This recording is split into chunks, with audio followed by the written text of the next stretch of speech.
കുഞ്ഞു മൊയ്തീന്റെയും ഖദീജയുടെയും വീട് ഇടുക്കി ജില്ലയിലെ കഞ്ഞിക്കുഴിയിലായിരുന്നു. പരമ്പരാഗതമായി കൈമാറി വന്ന അരിമില്ല് നടത്തുന്നയാളായിരുന്നു കുഞ്ഞു മൊയ്തീൻ. കുറച്ച് സ്ഥലവും കൃഷിയും ഒക്കെ ഉണ്ട്. അയാൾക്ക് 6 മക്കൾ, 4 പെണ്ണും 2 ആണും. ഇളയവൻ മുജീബ്. അയാൾ ബഹ്റിനിൽ അക്കൗണ്ടന്റായി വർക്ക് ചെയ്യുകയാണ്.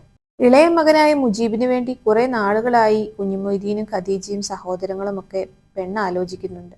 എന്നാൽ ഇതുവരെ ഒന്നും ശരിയായിട്ടില്ല. മുജീബ് ബഹ്റിനിൽ നിന്ന് നാട്ടിലേക്ക് വരുന്ന കാര്യം പറയുമ്പോൾ തന്നെ വീട്ടിൽ സഹോദരങ്ങളും ഉപ്പയും ഉമ്മയൊക്കെ ചേർന്ന് വിവാഹാലോചനകൾ തുടങ്ങും. എത്ര പെണ്ണ് കണ്ടിട്ടുണ്ടെന്ന് അയാൾക്ക് പോലും അറിയില്ല. മുജീബിനെ കാണാൻ നല്ല സുന്ദരനായിരുന്നു. വിവാഹത്തെക്കുറിച്ച് അയാൾക്ക് വലിയ സങ്കല്പങ്ങളൊക്കെയായിരുന്നു. സമ്പത്തോ കുടുംബമോ വിദ്യാഭ്യാസമോ ഒന്നും പ്രശ്നമല്ല.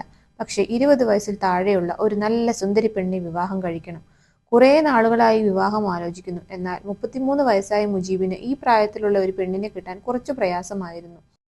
അവസാനം 35-ാമത്തെ വയസ്സിൽ അയാൾക്ക് അങ്ങനെ ഒരു പെൺകുട്ടിയെ കണ്ടുപിടിക്കാനായി. അവളുടെ പേര് ആഫിയ. +2 പഠനം കഴിഞ്ഞ് നിൽക്കുകയായിരുന്നു ആഫിയ. വളരെ പാവപ്പെട്ട വീട്ടിലെ ഒരു കുട്ടിയായിരുന്നു അവൾ. ഉപ്പ ഒരു ക്യാൻസർ രോഗിയാണ്. ഉമ്മ കൂലിപ്പണി ചെയ്തു കൊണ്ടുവരുന്ന പൈസയും നാട്ടുകാരുടെ സഹായവും ഒക്കെ കൊണ്ടാണ് അവർ ജീവിച്ചത്. വളരെ പെട്ടെന്ന് തന്നെ അവരുടെ വിവാഹവും നടത്തിക്കൊടുത്തു. മുജീബ് ഒരു നല്ല കുടുംബത്തിലെ നല്ല പയ്യനായിരുന്നു. പ്രായം കുറച്ച് കൂടുതലാണെന്നല്ലാതെ അയാൾക്ക് വേറെ ഒരു പ്രശ്നങ്ങളും ഉണ്ടായിരുന്നില്ല. വിവാഹശേഷം ഒരു കുഞ്ഞിനെ പോലെയാണ് മുജീബ് അവളെ നോക്കിയത്. അവൾക്ക് ഇഷ്ടമുള്ളതൊക്കെ വാങ്ങിക്കൊടുക്കും. എന്തു പറഞ്ഞാലും ചെയ്തു കൊടുക്കും. അവളുടെ ഒരു ഇഷ്ടങ്ങൾക്കും അയാള് ഒരു എതിരും കാണിച്ചിട്ടില്ല. തുടർന്ന് പഠിക്കണമെന്ന് അവൾക്ക് വലിയ ആഗ്രഹമായിരുന്നു. എല്ലാത്തിനും അയാൾ സമ്മതിച്ചു. അങ്ങനെ അയാൾ തിരികെ ബഹ്റിനിലേക്ക് പോയപ്പോൾ അയാൾ അവളെയും കൊണ്ടുപോയി. ആഫിയയ്ക്ക് തന്റെ സ്വപ്ന തുല്യമായ ഒരു ജീവിതമായിരുന്നു അത്. ഇതിനിടയിൽ വർഷങ്ങൾ അങ്ങനെ പലതും കഴിഞ്ഞു. മൊയ്തീൻ കുട്ടിയും ഖദീജയും മരിച്ചു. ആഫിയയ്ക്കും മുജീബിനും 2 പെൺകുട്ടികളും ഉണ്ടായി. ഇടയ്ക്ക് നാട്ടിൽ പോകും, തിരിച്ചു വരും. അങ്ങനെയായിരുന്നു അവരുടെ ജീവിതം. മുജീബിന് ശരിക്കും പറഞ്ഞാൽ ഭാര്യയും കുട്ടികളും മാത്രമായി എല്ലാം. സഹോദരങ്ങളോടോ മറ്റു കുടുംബക്കാരുമായോ ഒന്നും അയാൾക്ക് കാര്യമായി ബന്ധമൊന്നുമില്ല. ആഫിയ എങ്ങനെയാണോ അതേപോലെ തന്നെയാണ് അവൾ മക്കളെയും വളർത്തിയത്. വീട്ടിലെ ഭക്ഷണം ഒന്നും മക്കൾക്ക് ഇഷ്ടമില്ല. എപ്പോഴും പുറത്തുനിന്ന് ഭക്ഷണം വാങ്ങി കഴിക്കുന്നതാണ് അവർക്കിഷ്ടം. മുജീബിന് സമ്പാദിക്കുന്ന പണമെല്ലാം മക്കൾക്കും ഭാര്യയ്ക്കും ചിലവിന് കൊടുക്കാനും മേക്കപ്പ് ഐറ്റംസ് വാങ്ങാനും റൂമിന്റെ റെന്റ് കൊടുക്കാനും പഠനത്തിനും ഒക്കെ തന്നെ തികയത്തുണ്ടായിരുന്നുള്ളൂ. ഇതിനിടയിൽ സാമ്പത്തിക ബുദ്ധിമുട്ട് വന്നപ്പോൾ ആഫിയയോട് നമ്മളുടെ കുടുംബ വീട്ടിൽ പോയി നിൽക്കാം, അവിടെ ഇപ്പോൾ ആരുമില്ലല്ലോ എന്ന് പറഞ്ഞപ്പോൾ അവൾക്ക് അതിനും സമ്മതമായിരുന്നില്ല. ചെറുപ്പത്തിൽ പണമില്ലാത്തതിന്റെ പേരിൽ സുഹൃത്തുക്കളുടെയും കുടുംബക്കാരുടെയും ഒക്കെ കുറെ കളിയാക്കലുകൾ കേട്ടിട്ടുള്ളവളാണവൾ. അതുകൊണ്ട് തന്നെ എന്റെ അവസ്ഥ എന്റെ മക്കൾക്ക് ഉണ്ടാവരുത് എന്ന് അവൾ ആഗ്രഹിക്കുന്നുണ്ട്. അവർ ആഗ്രഹിക്കുന്നതെല്ലാം വാങ്ങിക്കൊടുത്ത് അവരെ ഒരു കുറവും അറിയാതെ വളർത്തണം. അതായിരുന്നു ആഫിയയുടെ ചിന്താഗതി. അതുകൊണ്ട് തന്നെ നല്ല മോഡേൺ ഡ്രസ്സും മേക്കപ്പും ഒക്കെ ഇട്ട് പുറത്തു പോവാനും പല പല സ്ഥലങ്ങളിൽ പോയി നിന്ന് ഫോട്ടോ എടുക്കുന്നതും ഫുഡ് കഴിക്കുന്നതും ഒക്കെ എടുത്ത് സോഷ്യൽ മീഡിയയിലും ഫാമിലി ഗ്രൂപ്പുകളിലൊക്കെ ഇടുന്നതും അവളുടെ ഒരു രീതിയായിരുന്നു. മക്കൾക്ക് പുറത്തു പോവൽ, ഗെയിം കളി ഇതൊക്കെയായിരുന്നു ഇഷ്ടം. വർഷങ്ങൾ വീണ്ടും കടന്നുപോയി. പുറത്തുനിന്നുള്ള ഡെയിലി ഭക്ഷണവും വ്യായാമമില്ലായ്മയും പിന്നെ കൈമാറി വന്ന പാരമ്പര്യവും പ്രായവും എല്ലാം കൂടി മുജീബ് ഒരു പ്രമേഹ രോഗിയായി മാറിയിരുന്നു. മുജീബിന് പഴയതുപോലെ ആരോഗ്യമൊന്നുമില്ല. ശരിക്കും പറഞ്ഞാൽ അയാൾ ഭാര്യയ്ക്കും മക്കൾക്കും വേണ്ടി ജീവിക്കുന്ന ഒരു പാവം മനുഷ്യനായിരുന്നു. പോകെ പോകെ മുജീബിന്റെ ശമ്പളം ചിലവിന് തികയാതെയായി. പിന്നെ ക്രെഡിറ്റ് കാർഡിന്റെയും ലോണിന്റെയും ഒക്കെ പുറകെ പോയി. മക്കളുടെയും ഭാര്യയുടെയും ആഡംബര ജീവിത കാരണം കുറച്ചു വർഷങ്ങൾ കൊണ്ട് തന്നെ അയാൾക്ക് കടബാധ്യതയായി. എങ്ങനെയെങ്കിലും ഭാര്യയും മക്കളെയും നാട്ടിലേക്ക് പറഞ്ഞു വിടണം.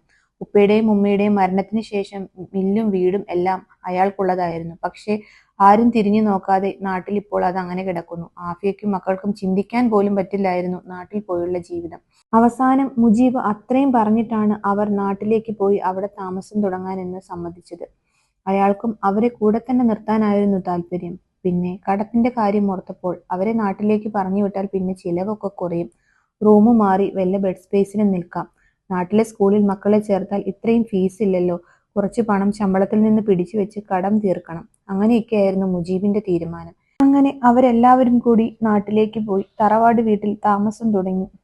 മുജീബ് തിരികെ വിദേശത്തേക്കും പോയി. ടൗണിൽ നിന്നും കുറച്ച് അകലെയായിരുന്നു മുജീബിന്റെ വീട്. ഗൾഫിലെ പോലെ ഫുഡ് പുറത്തുനിന്ന് ഓർഡർ ചെയ്ത് എല്ലാ നേരവും കഴിക്കാനൊന്നും പറ്റാതെയായി. ഇതേ തുടർന്ന് മക്കൾക്ക് വലിയ വാശിയായി. ആഫിയ പറഞ്ഞു, നമുക്ക് ഈ വീടും സ്ഥലവും ഒക്കെ വിറ്റിട്ട് എറണാകുളത്തേക്ക് വല്ലതും താമസം മാറാം. അല്ലെങ്കിൽ ഞങ്ങളെ വീണ്ടും അങ്ങോട്ട് തന്നെ കൊണ്ടുപോ. മക്കൾക്ക് ഇവിടെ തീരെ പറ്റുന്നില്ല.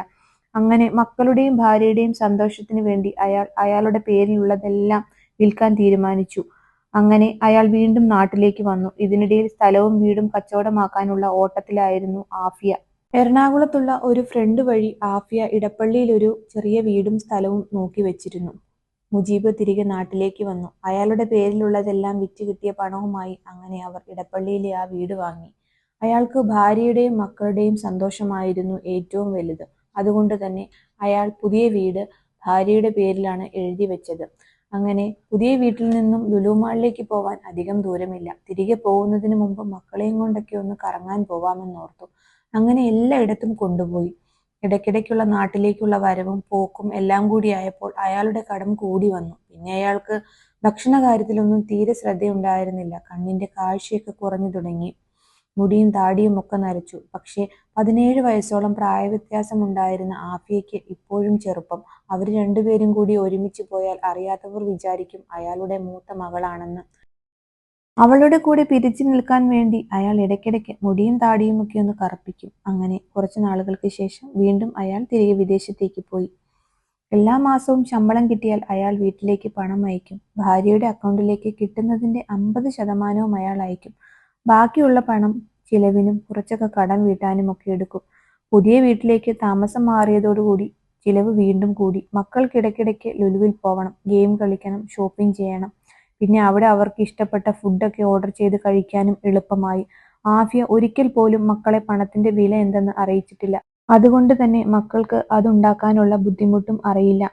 അയച്ചു കൊടുക്കുന്ന പണമൊന്നും അവർക്ക് തികയാതെയായി. നിവൃത്തികെട്ട മുജീബ് ഒരു ദിവസം ആഫിയയോട് പറഞ്ഞു, എനിക്ക് പ്രായമായി തുടങ്ങി, അസുഖങ്ങളുമുണ്ട്. നീ മക്കളെ കുറച്ചൊക്കെ നിയന്ത്രിച്ചു വളർത്തണം. പെൺകുട്ടികളല്ലേ, അവർക്ക് ഞാൻ ഈ പണം എത്ര കഷ്ടപ്പെട്ടാണ് ഉണ്ടാക്കുന്നതെന്ന് അറിയില്ല. ഇത് പറഞ്ഞ് അവർ രണ്ടുപേരും ചെറുതായി ഒന്ന് വഴക്കിട്ടു. ഈ പറഞ്ഞതൊക്കെ മക്കളും കേട്ടു. അവർക്ക് രണ്ടുപേർക്കും ഇത് തീരെ ഇഷ്ടപ്പെട്ടില്ല. മക്കളെ ഇതൊക്കെ പറഞ്ഞു കൊടുത്ത് വളർത്തേണ്ട ആഫിയയും ഒന്നും പറഞ്ഞു കൊടുത്തിട്ടില്ല. ഇതോടുകൂടി മുജീബ് ഫോൺ വിളിച്ചാൽ അവർക്ക് പഴയതുപോലെയൊന്നും സംസാരിക്കാൻ താല്പര്യമില്ല. മക്കൾക്കാണെങ്കിലും വലിയ കാര്യമൊന്നുമില്ല മുജീബിനോട്. ഇപ്പോൾ ജോലി ചെയ്യുന്ന കമ്പനിയിൽ ജോലി അയാൾക്ക് കുറച്ച് കൂടുതലാണ്. വൈകുന്നേരമായാൽ വീട്ടിലെത്തിയാൽ ഭയങ്കര ക്ഷീണം. അതുകൊണ്ട് തന്നെ അയാൾ പുതിയൊരു ജോലിക്കായി നോക്കുന്നുണ്ടായിരുന്നു. പുതിയ കമ്പനിയിൽ ജോലിക്കും കയറി. അവിടെ ശമ്പളം കുറച്ച് കുറവായിരുന്നു. അതുകൊണ്ട് തന്നെ പഴയതുപോലെ നാട്ടിലേക്ക് പണം അയക്കാൻ പറ്റാതെയായി. ഇടയ്ക്കിടയ്ക്ക് വഴക്ക്. മക്കൾക്ക് വാശിക്ക് ഒട്ടും കുറവില്ല. എന്താഗ്രഹിച്ചാലും അത് കിട്ടണം. കിട്ടിയില്ലെങ്കിൽ പിന്നെ അതായി വാശിക്കുള്ള കാര്യം.